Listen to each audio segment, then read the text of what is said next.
the right to food, in particular when we are talking about dignity and food systems. So Nourish is a membership organization, it's a charity, and we work in partnership with people and organizations across the board.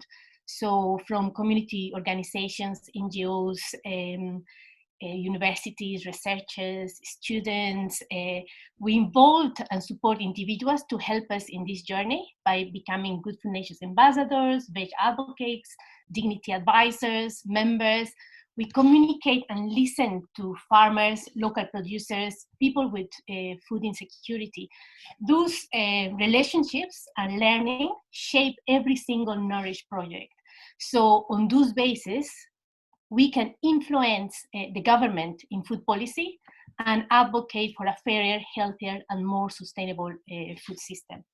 So we're also a right-based approach. We work across all sectors, from poverty, health, environment, climate change, food workers' rights. We are linked, which are all linked with the right to food approach, where food has to be adequate, food has to be available, and food has to be accessible, which is, I will go in more details in the next slides. So the right to food, along with many other human rights, is already protected under international law. Scotland is signed to international human rights law protecting the right to food, but it's not effective because it's not directly in Scots law. So at this most basic sense, the right to food is to be free from hunger. But it is a lot more than that. It's about community, it's about culture, it's about pleasure, and it's where dignity is at its most heart.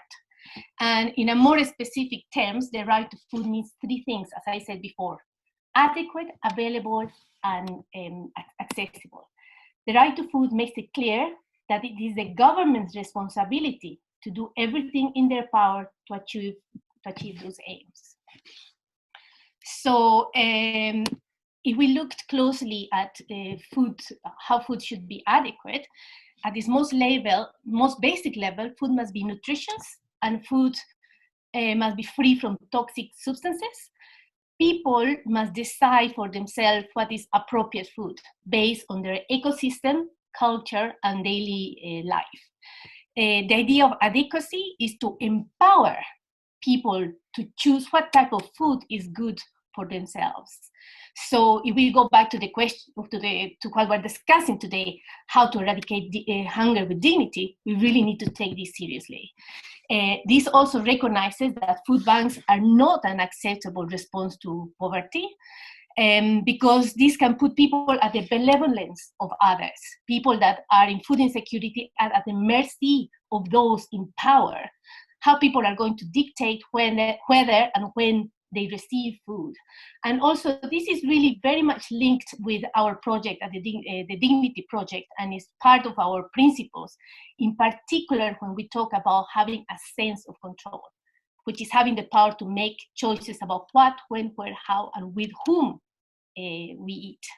And also is part of being nourished and supported, being able to enjoy food and access support that meets your need. So then if we look at available, so there must be a reliable source of food, which means feeding ourselves from the land, the seas, and rivers. Everyone has the right to source their own food by being able to access land, to grow, and to have markets to buy from. For example, working with our community food across community organizations across Scotland, we have experienced, and we're really aware about these food desert neighborhoods all across, where people don't have that reliable source of food. So it is a really, really important aspect of the right to food. Then we looked at accessible, and I really, really like the way the United Nations Special Rapporteur Michael Farkin explained it very clearly. When we think of accessible, he put it that we think as a kitchen, access to kitchens, which means a focus on where people get their food, like schools, prisons, hospitals. people should have the time and resources to cook at home for themselves and their families. And he also talks about, that physical access to kitchens and tools. And we know, we that work with community food initiatives, with people in with food insecurity, that sometimes people don't have that luxury. Sometimes they don't have that accessibility. I know some just have a microwave. So yes, the right to food recognizes that our food system is complicated, and different issues are connected across it. So from food insecurity, climate change, public health, animal welfare, food waste, workers' rights, trade, biodiversity, they are all important issues that are affected by the food system. Also, the food system has many actors with different priorities. So what are the problems? Currently, the government is tackling those issues separately. We have all experienced the increasing number of emergency food provision, especially in the last few months. Eating habits are the second major cause of poor health in Scotland after smoking. 46% of fertile land across Scotland is used for whiskey and beer production. Many farmers, crofters, and farm workers struggle to make a living. Also, one of the failures of the current food system is that power is concentrated in the hands of the few. Millions of people eat food. Thousands and thousands of people work in the food system. However, only a handful of businesses control how food gets from the producer to the consumer. The right to food is different than other approaches doing food policy. It is different in charity and food security, because the heart of the right to food is dignity and accountability. So this is just how the United Nations repertoire puts it, that the charity model puts people at the mercy of others. Like I said before, they are at the mercy of those with power, at the mercy of how people are going to dictate whether and when they receive food. And we know very often that charity model loses the element of dignity. So food should not be seen as charity. Food should be seen as a human right. Everyone should be able to afford healthy food by ensuring that the minimum wage or social security benefits are sufficient to meet the cost of nutritious food and other basic needs. Food security only focuses on the issues of access and availability. So food security often becomes an issue when technicians, science, policymakers decide what the right to food is. What it gets lost is the accountability. So the right to food provides an alternative method of approaching our food system, as it recognizes that the problem, all these problems are connected. The right to food sets a series of principles to guide the government in managing the whole system instead of individual issues, so that the whole system is fairer, healthier, and more sustainable. The right to food means that the government also has the duty to ensure people have adequate, available, and accessible food. And people will have the power to hold the government accountable. That's what makes the right to food different than charity and food system. This is a quote from Michael Farkin, the United Nations Special Rapporteur on the Right to Food, kind of like summarizes what I've been talking about. A right to food allows government and people to shape markets and make markets serve the people and not the other way around. Up until now, international trade has been defining food policy, which has meant profits, and commerce has been defining food policy as opposed to people's everyday needs. He gave this amazing speech a while back. I'll be very happy to share that link, Magdalene, and you can share with the rest. He really nicely explained about the right to food and the importance for the right to food to be in legislation. So now it links really nicely with our project, the Dignity project that started in 2016 in response of the increased referrals to food banks. It's a partnership between Norwich, Scotland, and the poverty tooth communities. So the project is aimed to explore how organizations that help people experiencing food insecurity can promote dignity in practical ways. So along with community food initiatives from across Scotland, we developed 5 principles to support organizations to put dignity at the heart of their projects.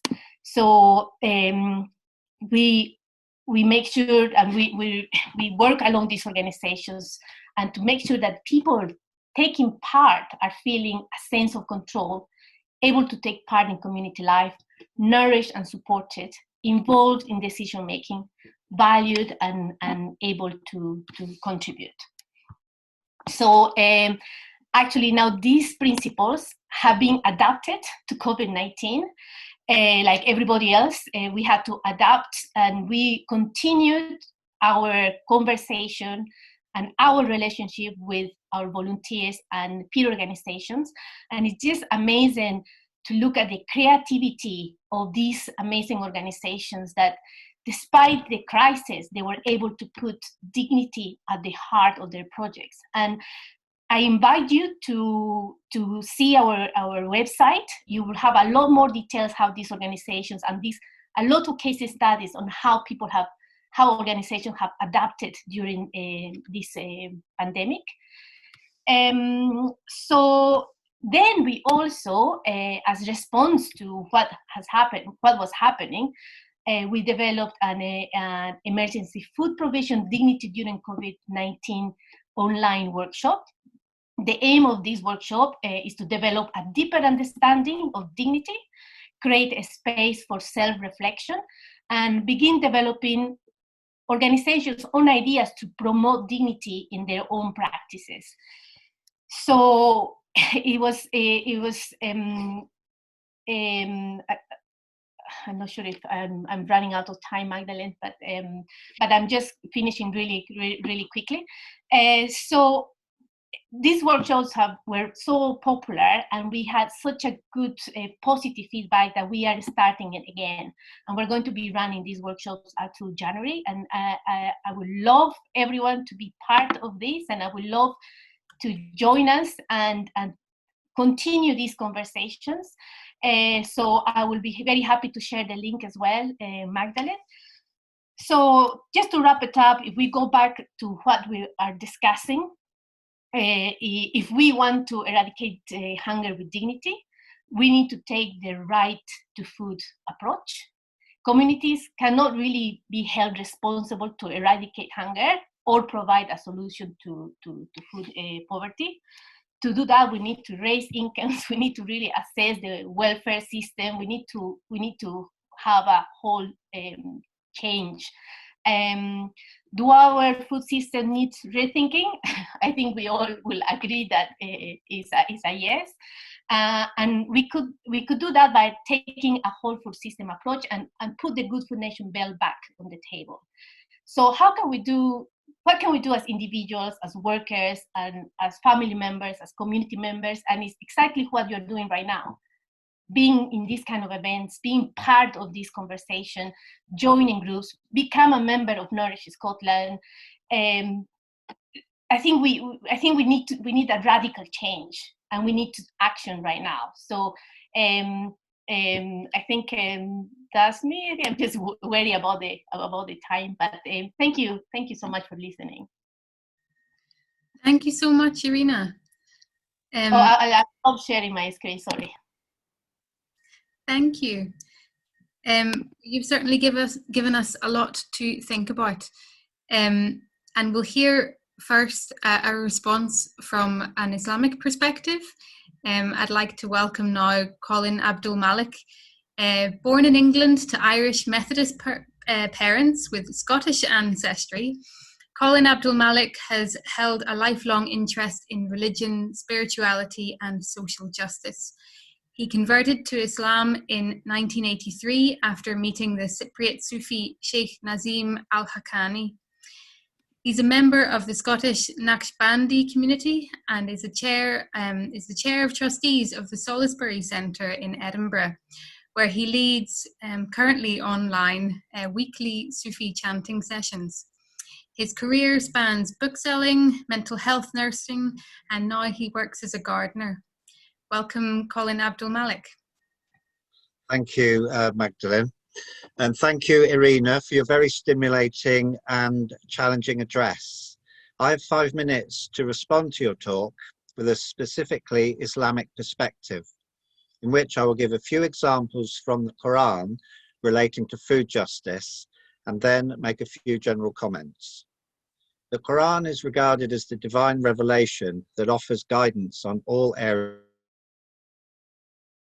and it is an established practice in Islam to understand the specific examples given in the Quran and by analogy establish more general principles that apply in similar circumstances. However, Islam addresses the issue of food poverty head on. In the Quran, it is stated, "Have you considered him who denies the religion? It is he who mistreats the orphan and does not encourage the feeding of the poor. So woe to those who pray, those who are heedless of their prayers, those who put on the appearance and withhold the assistance." So people who pray but mistreat orphans, don't encourage feeding the poor, and withhold assistance to those in need are in effect denying their religion. We should not assume that this is merely a requirement to engage in charity, as Islamic law contains an important principle, or more exactly, an essential objective, which is to protect and preserve the dignity of life. It places on humankind an obligation to organize itself so that human dignity is not diminished through poverty, hunger, or cruelty. Another verse from the Quran states, "O you who believe, be maintainers of justice." This is a clear instruction to us to maintain justice, and it relates not just to food justice, but to justice in social policy, economics, politics, and employment. Also from the Quran, "We have honored the children of Adam and provided them with rides on land and in the sea. We provided for them good provisions, and we gave them greater advantages than many of our creatures." This verse highlights the fact that all humanity, the children of Adam, have been honored equally by God, and they are granted good provisions. It would be unjust to withhold from anyone those good provisions that have been granted by God. These and other individual injunctions in the Quran have made it clear that it is the duty of everyone to uphold the dignity of life, to protect the vulnerable, and to treat everyone justly. We should not accumulate unnecessary wealth. We should not hoard food. We should grant everyone access to drinking water. And we should uphold the rights not only of other humans, but also those of the earth and all living creatures. Humans are described as being the representative of God on earth, with a responsibility to respect all of God's creation. The created world has been entrusted to us, and we have an obligation to tread lightly upon the earth and to protect and preserve it for future generations. We are told to engage in food production and husbandry whilst protecting the environment.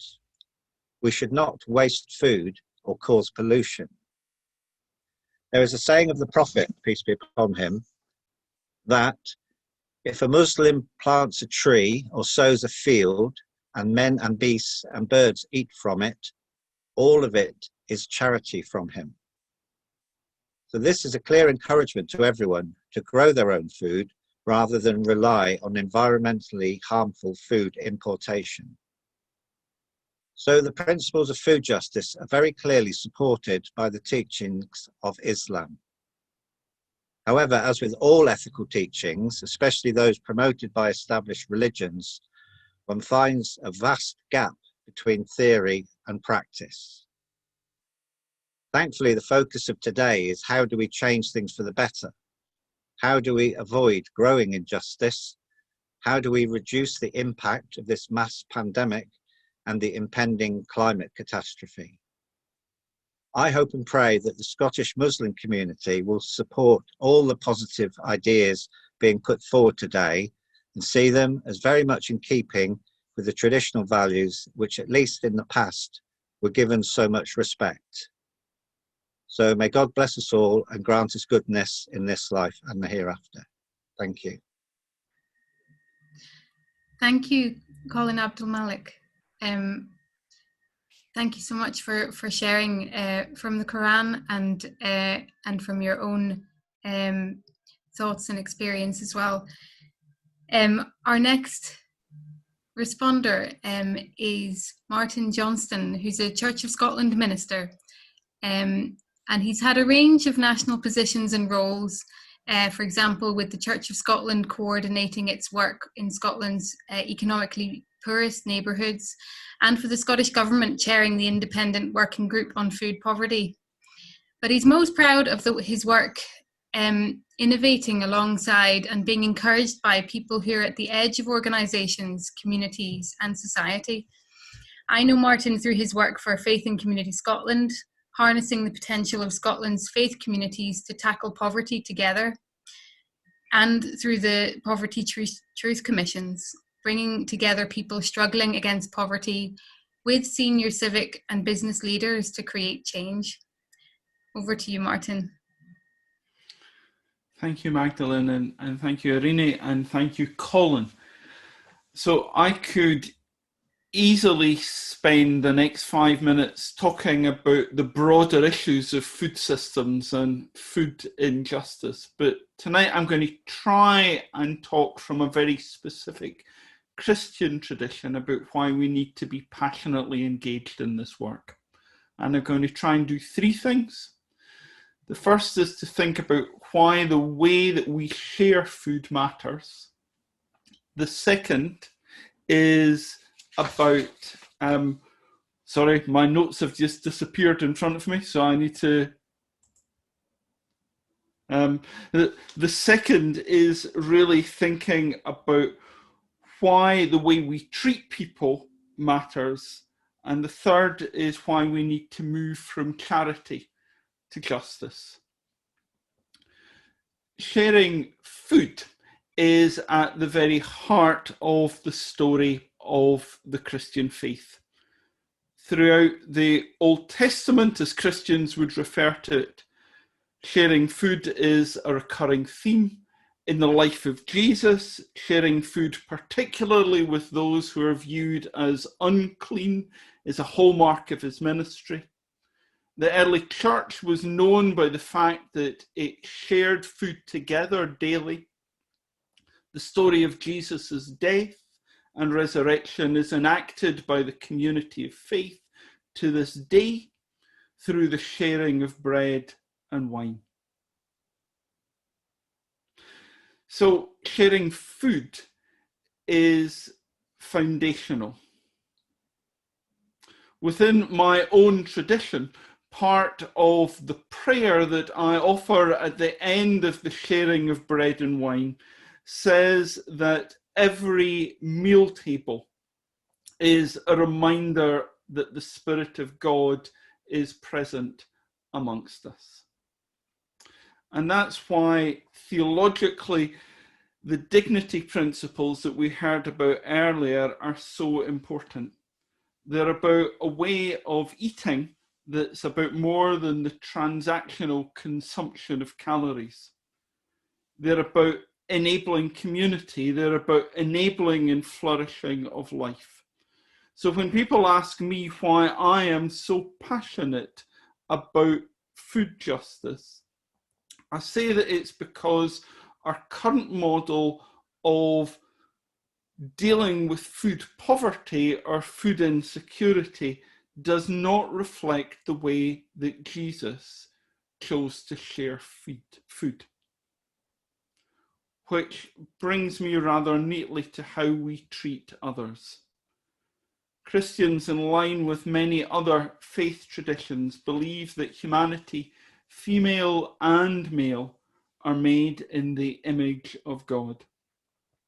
That means that when we look at another human being, we look at the presence of God amongst us.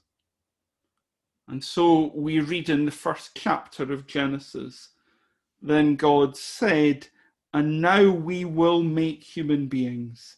They will be like us and resemble us. Jesus not only equates God's presence with all humanity, picking up on the Hebrew prophets and going further, but he also suggests that whenever we care for those at the margins of society, we're not just doing a good thing, we're serving and worshipping God. To care for the poor is to love and worship God.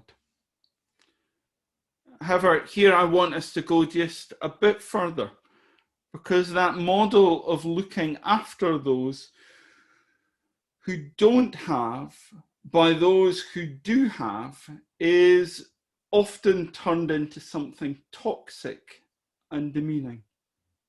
You know what I mean. When people expect those who need to come to a food bank and be grateful, for the right to food to be focused on unsustainable charity rather than justice is fundamentally wrong. And so here I offer my third wee biblical or theological insight. In St. Mark's Gospel, one of the Gospels in the New Testament, Jesus asks his disciples who they think he is. The Apostle Peter replies, "You are the Messiah." Shh, Jesus says, "Don't tell anyone." It seems a bizarre story, but it's a pattern repeated at various points throughout the Gospel story. Jesus seems deliberately to shun the acclamation that he is the Messiah. And the reason is this. The people were looking for one sort of Messiah, someone who would sort everything out, who would kick ass, who would make things better. And Jesus was not that sort of Messiah.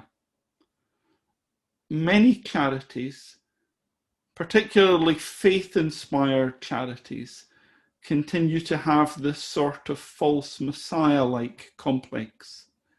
They want people to acknowledge their greatness, the massive contribution that they're making. They want people to need them. But the Jesus way is different. Jesus wants people to flourish, to become all that they can be. It's about justice and not just charity. Cornel West writes that justice is what love looks like in public.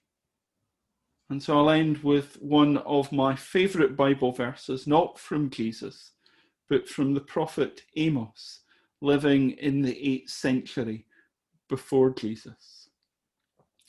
He says, "I can't stand your religious meetings. I'm fed up with your conferences and conventions. I want nothing to do with your religious projects, your pretentious slogans and goals. I'm sick of your fundraising schemes, your public relations and image building. I've had all I can take of your noisy ego music. When was the last time you sang to me? Do you know what I want? I want justice, oceans of it. I want fairness, rivers of it. That's what I want. That's all I want."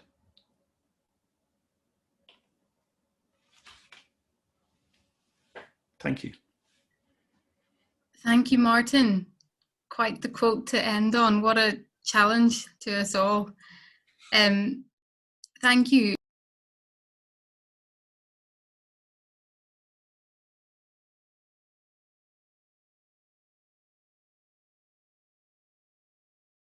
Don't let that sort of bio sort of put you off. I'm just an ordinary person who has a lot of energy and is trying to do right by people.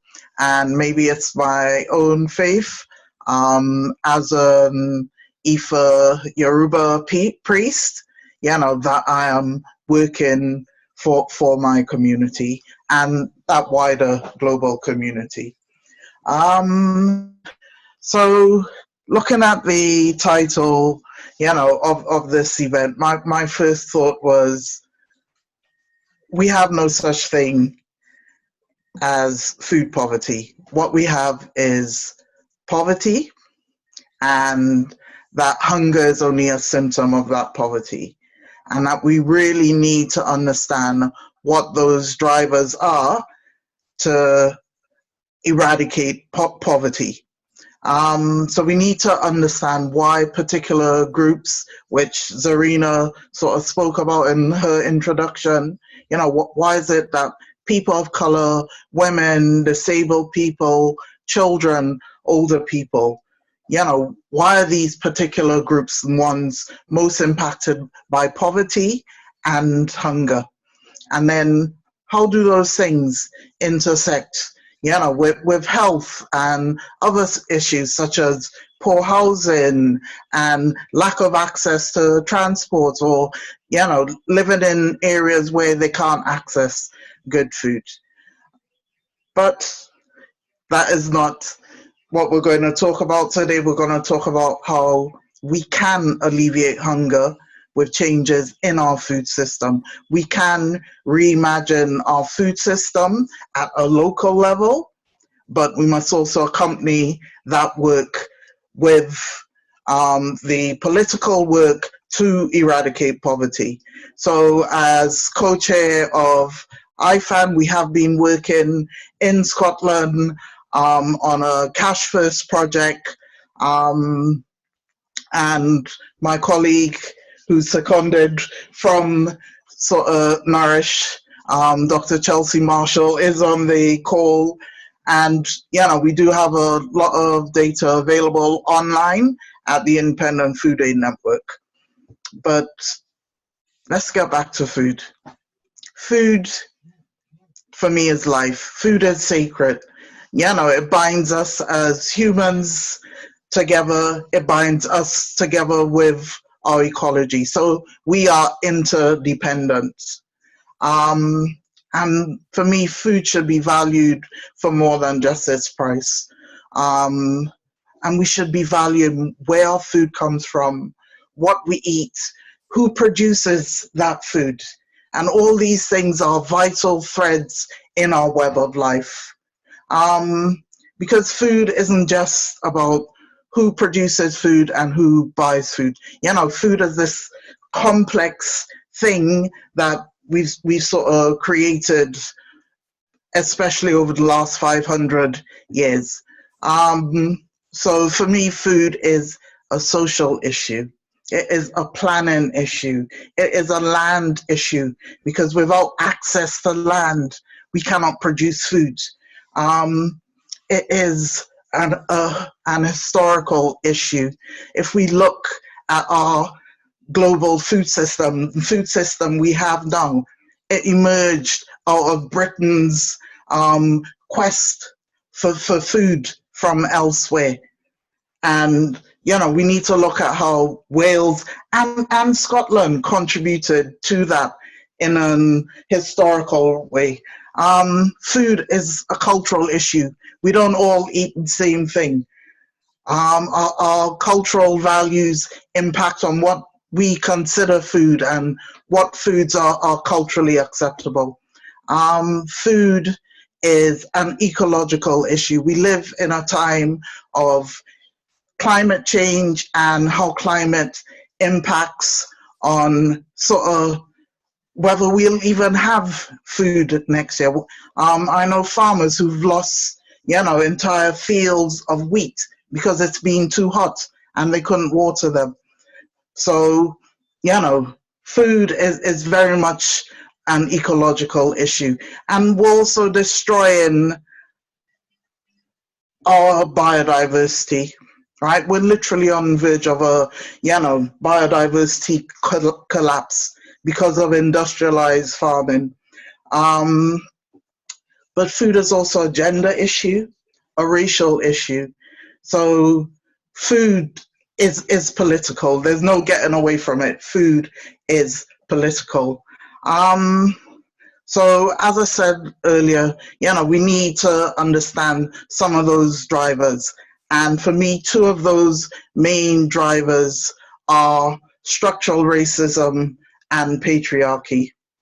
And all these things have been created to uphold capitalism. So we have to disrupt and dismantle capitalism if we want to end poverty. So we cannot all grow food. As much as it is a romantic thing, and in a lot of food justice circles, we say we can all grow food. That is impossible.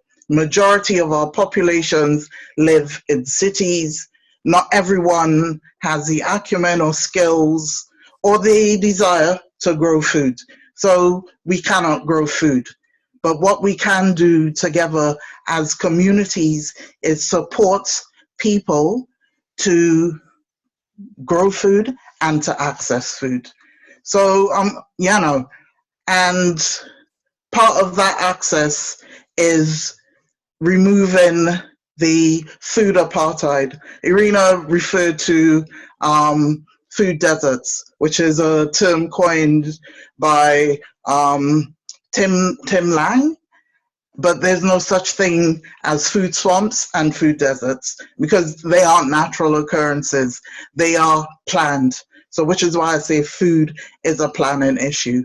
So to address that food apartheid, we need to be challenging our local authorities in what they put into our communities, be it chicken shops, which you find a lot in London.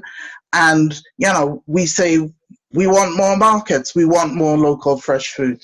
But I'm going to tell you about Granville Community Kitchen and the work we're doing.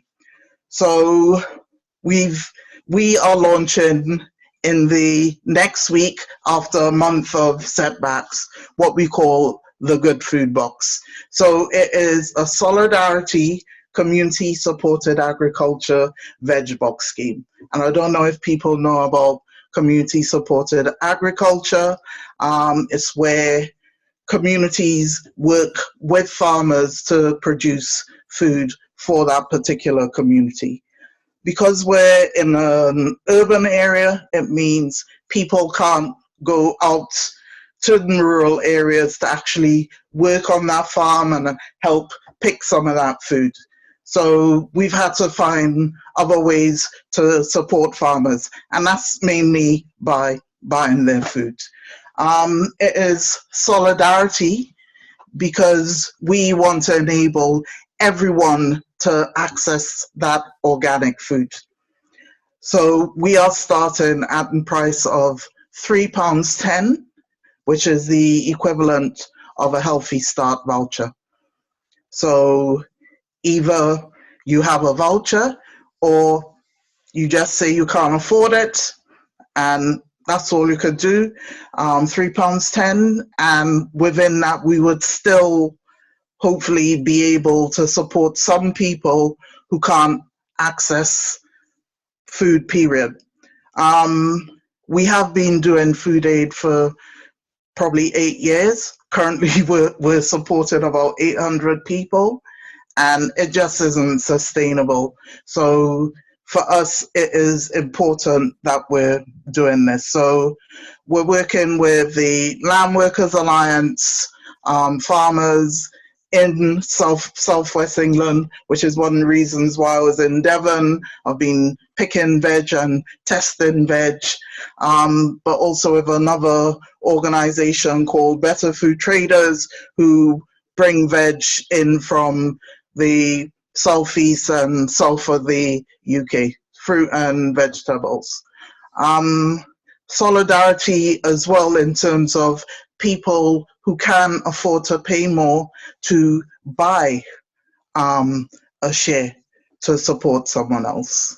The other unique thing about what we're doing is our culturally acceptable aspect of those vegetable box schemes. So we are working with the African and Caribbean Heritage Food Network to bring in food from farmers in West Africa, mainly Nigeria for now, right, who follow the same principles of Landworkers Alliance and Better Food Traders, which are basically food sovereignty. And food sovereignty, is about livelihood, living wages, good working conditions, and is built on human rights, not just the right to food, but also rights of women, rights of children, right to a life of dignity. So what we're doing is helping to build a local food economy. We're building local employment, so we're creating employment for local people, and this enables people to have agency. For me, food justice is about people having agency, having options to choose from. We are also educating young people as well to learn how to grow and to farm, and hopefully eventually, that they would want to become farmers themselves in the rural areas. So that, So in terms of alleviating hunger, that is one of the ways we can do it at a local level, by building community resilience, working with our food producers. Okay, thank you so much for sharing that with us. And we will move now to hear from our responders. So as before, we have two responders who are coming at this subject from a faith perspective. First of all, we have Prabhupada Pranadasa, or Prana. As he's known, he's the manager and director and one of the founding members of ISKCON Scotland. So that's the International Society for Krishna Consciousness, also known as the Hare Krishna movement. ISKCON today is a worldwide confederation of more than 400 centres, including 60 farm communities, one of which is in Les Mahago in South Lanarkshire. They began their food relief project, Food for Scotland, in 2018, and they've been providing free, hot, nutritious, plant-based meals. They're part of the Interfaith Food Justice Network, which is how we know them, and they've been working with diverse groups across Glasgow to support those in need, and this has increased massively during lockdown. Prana started as one of the monks in the community in 1987. He became manager in 2008, and his stated purpose is to make spiritual life, happiness from within, more accessible to all. It's great to have you with us this evening, Prana. Over to you. Thank you very much, Magdalene, and thank you, Dee, for the very nice points that you made. I'd like to comment quote from the ancient Vedic scriptures of India, which is very relevant. It's from one of the Upanishads called the Ishopanishad. And the Sanskrit I'll quote just for the purpose of referral is Isavasam idam sarvam yat kincha jagatyam jagat tena bunjita magridaha kashasvidanam. And the translation of that is that everything animate or inanimate that is within the universe is controlled and owned by the Lord, and one should therefore accept only those things necessary for oneself, which are set aside as his quota, and one should not accept other things, knowing well to whom they belong. So one of the words here called gridha, Sanskrit, actually the English word greed is derived from this word gridha, and it refers to taking what we don't need and ignoring the needs of others. And this is one of the big factors in explaining food shortage, is that we have what is referred to here as a false sense of proprietorship, that we think we own something. Either this can be on a small personal scale or national, international scale, where due to a false sense of ownership, then we become very affluent and others do without.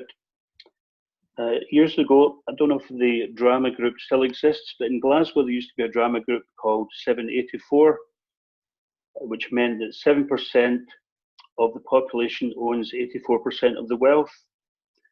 I believe that figure is probably a bigger margin by now. So although it's not likely that those with power or wealth would relinquish their power or wealth, it doesn't necessarily mean to say that we cannot find a solution. Also in the Vedic or the Hindu tradition, it's considered that the heads of state, it is their responsibility to provide for all its citizens. So the head of state is, in traditional terms, is known as Prajapati, or the father of all the citizens. So just as a parent would provide for their family, then the head of state's responsibility is to provide for all the citizens of the state. And the government should not simply defer food poverty to charities to solve. And it seems like perhaps because I used to do some fundraising, and often people would say, oh, it's the government's problem, I pay my tax, they should solve it. And that's the case. It's a bit of a vicious cycle, because if the charities don't do it and the government don't do it, then it doesn't get done. And so it's not necessarily going to force the government to do it simply because the charities won't do it. But I think what we can do is by grouping together like we do in this wonderful opportunity here, then we see that we all have, although we're coming from different faith backgrounds, whether that be theistic or non-theistic faith backgrounds, we all have a common goal here, which is to eradicate hunger, eradicate food poverty. So also in the Bhagavad Gita, which is one of the main religious scriptures of Hinduism, one of the yogic scriptures, Krishna explains there that one cannot maintain one's physical body without work. So simultaneously, we have a right to food and we have a right to work, and I think these things go hand in hand. So one solution would be that the government could give the opportunity for land to be utilised. There are some small examples down south of England where some towns and villages are practising local resilience.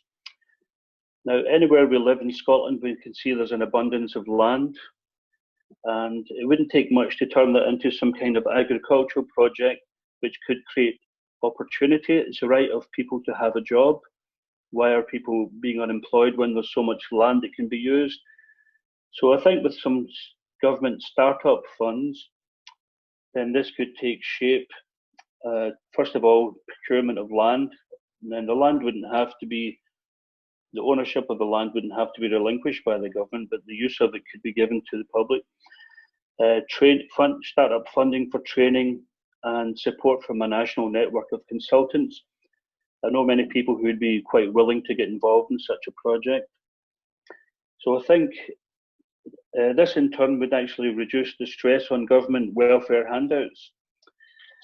And in the ancient Vedic system of India, the welfare system used to be digging wells and planting fruit trees. So, of course, in Scotland, fruit trees wouldn't be adequate to feed everybody. But I think translated into modern times, that would mean that the government could give access to land, therefore giving opportunities for employment and producing good, nutritious food for everyone. So it's interesting to see that despite the technological advancement we've made, then still today people are wanting food. They don't have access, as Irina said, to adequate, available, or access to food.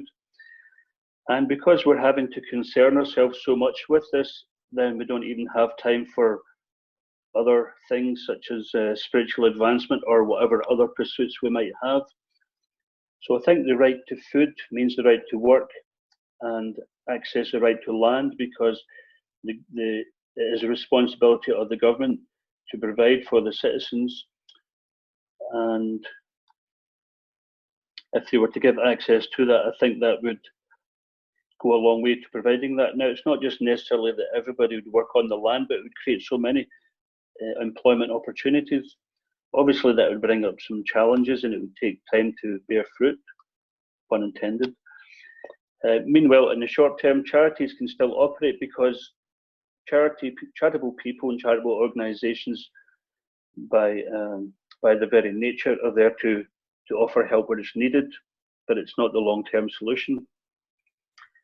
So we see that the essence, from our perspective, the essence of the problem is stemming from a false sense of proprietorship and controlling things and not allowing these things to be utilised for the necessary purpose. Thank you so much, and some really, really practical suggestions that will help us in the discussions that will follow very shortly. Thank you very much, Prana.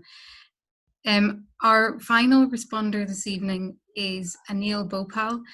Anil Singh Bhopal has been volunteering with CEMVO Scotland for 5 years. I think I've known you that long, Anil, as well. So CEMVO Scotland is, it's a charity based on the Sikh principles of equality and humanity, and their mission is to provide free food to those who need it. Anil is also working currently with the Scottish Refugee Council and with the West of Scotland Regional Equality Council. So he brings with us all that experience. Thank you very much, Anil. I'll hand over to you. Thank you, Magdalene. Thanks for inviting me along today to speak about CEMVO Scotland and the Sikh faith. I'll just start off by giving a bit of a background into CEMVO Scotland. So it's a group of volunteers from the Scottish Sikh community whose mission is to feed those in need by providing free food to the less fortunate. It was inspired by the Sikh principle of seva, which refers to the selfless service for altruistic purposes on behalf of and for the betterment of a community. So a sevadar is one who performs seva through philanthropic, voluntary selfless service. The initiative, like many others, was a direct reaction to the ever-increasing rates of homelessness and poverty in the Glasgow area, and was started by a small group of volunteers from the Sikh community who attended a Gurdwara in the West End and also a Gurdwara in the south side of Glasgow. And the concept was to follow a model that had been followed for centuries in India and other parts of the world and bring it to the streets of Glasgow.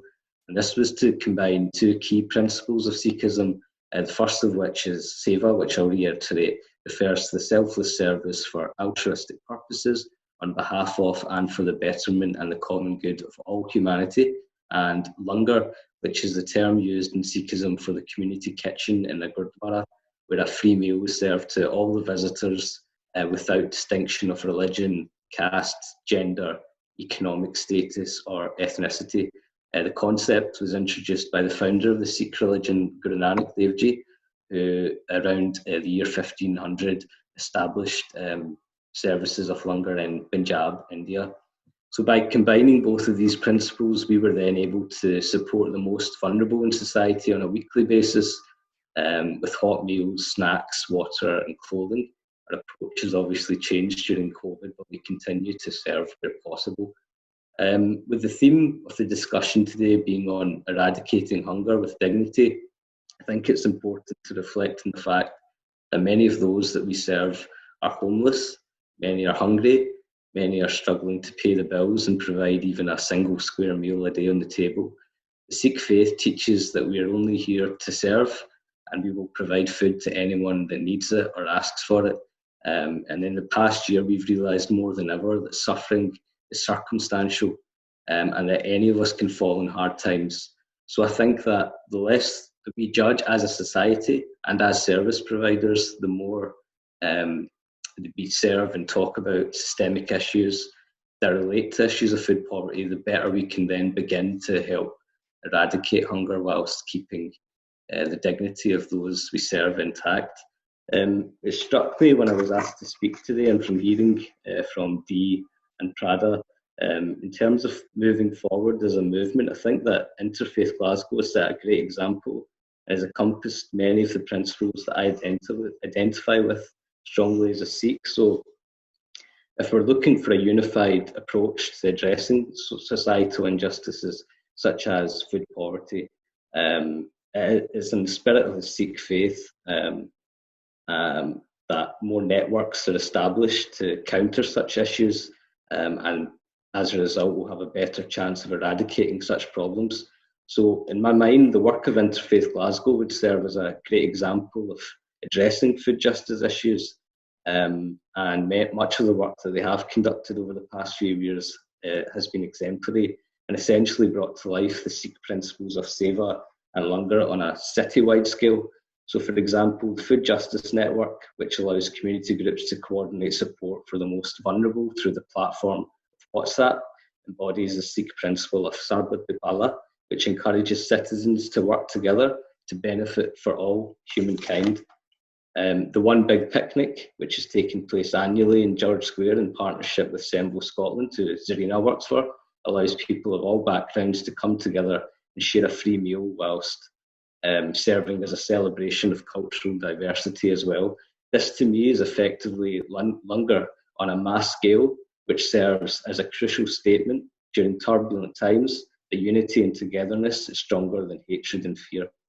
Thirdly, Interfaith Glasgow have also been instrumental in various initiatives that have helped to promote policy change within government to matters relating to food justice. Again, in my mind, this embodies the Sikh principle of Miri Piri, which focuses on the need for human beings to not only develop their spiritual being, but also their physical quest to actively challenge injustice within society and help to make our world a more equitable place for us to all live in.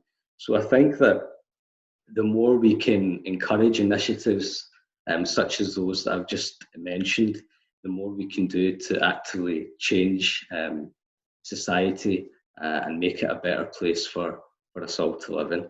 Thank you.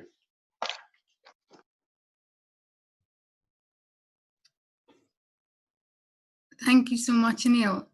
And thank you for those kind words about the work that's already happening that wouldn't be possible without people from all different faith backgrounds, including the Sikh community, coming together and working for what they believe in together.